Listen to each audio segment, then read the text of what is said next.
Hi guys, Coach Chris here, and today we're going to discuss on how we can get more familiar with the spinal wave. So there will be times as you do the spinal wave, you might find that you're lost in the wave, okay? In other words, you're trying your best to do the spinal wave, but yet you do find it hard to control each part of the spine. So again, remember there's 24 total vertebrae onto our spine, starting from our head down to our tailbone.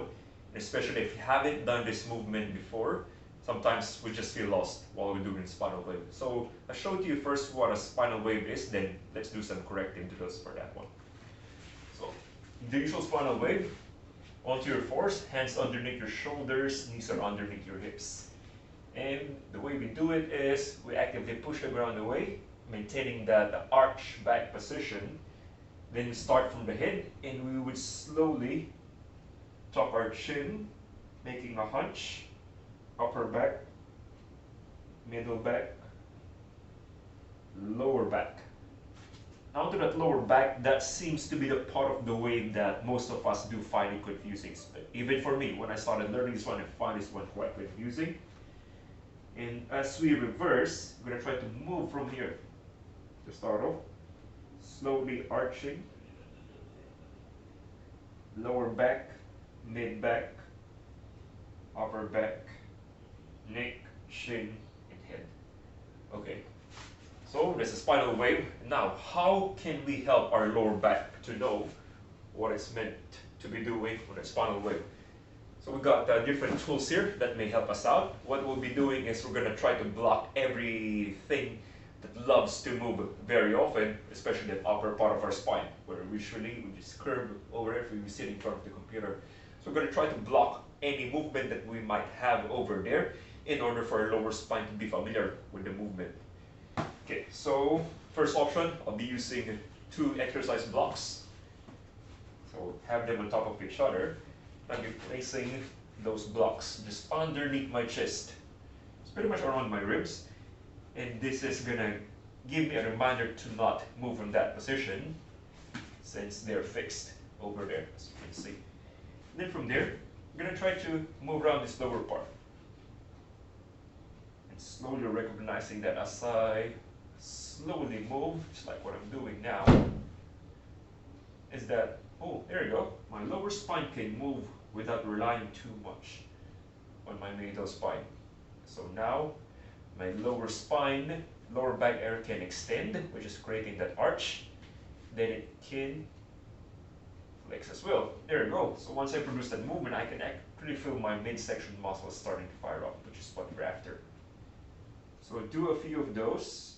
Okay, you can even challenge yourself if you got this one right away, is to do it with your eyes closed and try to have the feel of what it's like to move that lower spine. Just do them nice and very slow, okay? You will find yourself that you either find it easy going to that flexion or easy going to the extension. Regardless of whatever that you do find easiest, we always exhale as we approach to the movement we find challenging, since we want to increase control in that one. Therefore, we exhale for our body to relax. So let's say for me, I find it hard to go into that flexed or hunched position. Therefore, what I would do is going to breathe in on that extended position and breathe out as I go to that flexed position. Then breathing in again, then breathing out. One last time, breathing in, then breathing out. Okay, so as I do more repetitions of it, therefore I can understand what it's like to have my lower back or lower spine moving. Another option that we can do is using a step. So at home, you can either use a lower chair, an ottoman. Okay, so what I'll be doing here is same thing. I'm going to use this one to block any movement of my rib. I'm just going to rest my rib there. Okay, and try to replicate the same kind of movement that I've shown to you guys earlier. Alright, so it's another option. Another option that you can use is using a stability ball. Okay, same thing. placing the ball on our chest, just underneath our ribs. Okay, then we should have a bit of a gap between our thighs and the ball. Then try to do that movement again. Okay. So there you go. You can use different options. Then once you find yourself slowly adapting to the movement, next thing to do is to challenge it. One way we can challenge it, I find this one the simplest way, is again, feel free to use the block.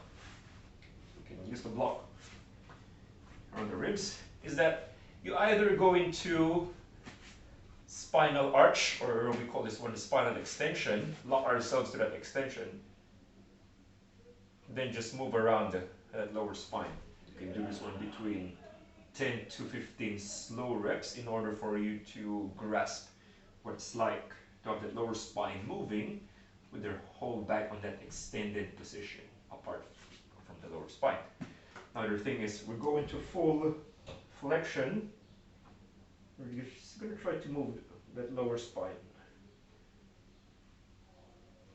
Okay. Then see or have a feel of what it's like to get that lower spine moving with other parts of your spine staying flexed. Okay. So hopefully that helps. There's a couple of options that you can go for. Give this one a shot and let me know what you think.